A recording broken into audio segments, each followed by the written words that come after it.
In February 2021, 26-year-old former Army National Guardsman Kevin Jiang spent the day with his fiancée and fellow Yale graduate student, Zion Perry.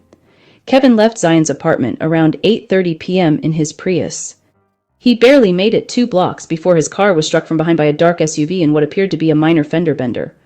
When he got out of his car, the other motorist shot him 8 times. David Zaweski was the lead investigator of Kevin Jiang's murder. One witness heard the gunshots and saw the muzzle flashes. Another witness saw the shooter, dressed all in black, standing over the victim and continuing to fire bullets into him after he was down. Chilling home surveillance video captured Kevin's final moments alive, confirming the witness accounts. At first glance, Kevin Jiang's murder looked like road rage, but investigators David Zaweski and Stephen Cunningham thought it seemed personal.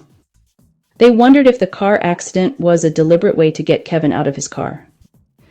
Kevin Jiang did not seem to have any enemies. He was a Yale graduate student who brought his mother from Seattle to New Haven to live with him so he could take care of her. He volunteered with the homeless, was deeply religious, and was a former lieutenant in the National Guard.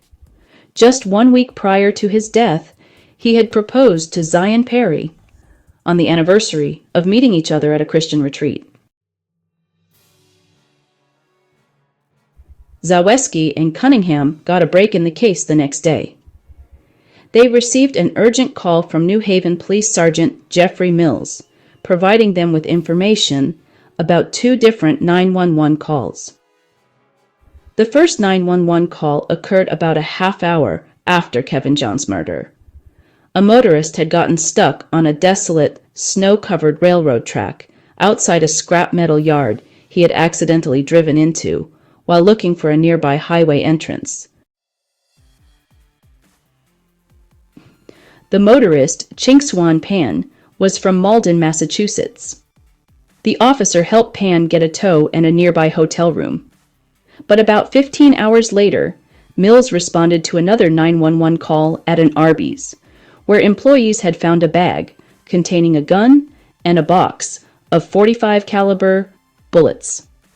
The Arby's was right next door to the Best Western Hotel where Pan had been taken, and by then, he knew Kevin Jiang had been murdered by someone driving a dark SUV, similar to Pan's. That's when he reached out to New Haven Homicide. It turned out Pan had checked into the hotel but never stayed there. And when Zaweski sent detectives to Malden, where Pan went to the Massachusetts Institute of Technology, MIT, and lived with his parents, no one was home. Investigators discovered that Pan was Facebook friends with Kevin Jiang's fiancée, Zion Perry. Pan and Perry met each other at a Christian group when Perry was an undergraduate at MIT, but had not communicated since Perry left MIT to go to Yale for graduate school. Police theorized that Pan was secretly obsessed with Zion Perry, saw the engagement post on Facebook, and targeted Kevin Jiang.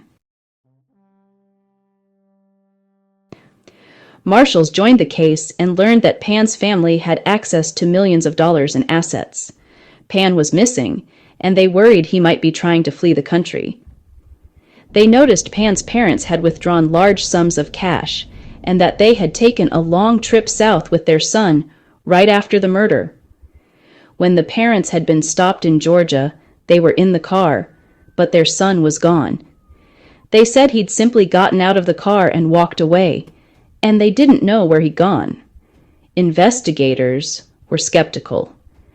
After several weeks, Pan's mother finally made a mistake that would lead the marshals straight to her son. She made a phone call from a hotel using a clerk's phone. Investigators spoke to the clerk and were able to track that call, leading them to Pan's location at a boarding house in Alabama. Pan surrendered to a small army of federal marshals at the boarding house. Pan was charged with Kevin Jiang's murder and accepted a plea deal.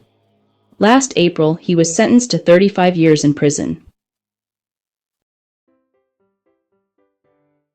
Please take a moment to like and subscribe. It really helps out the channel.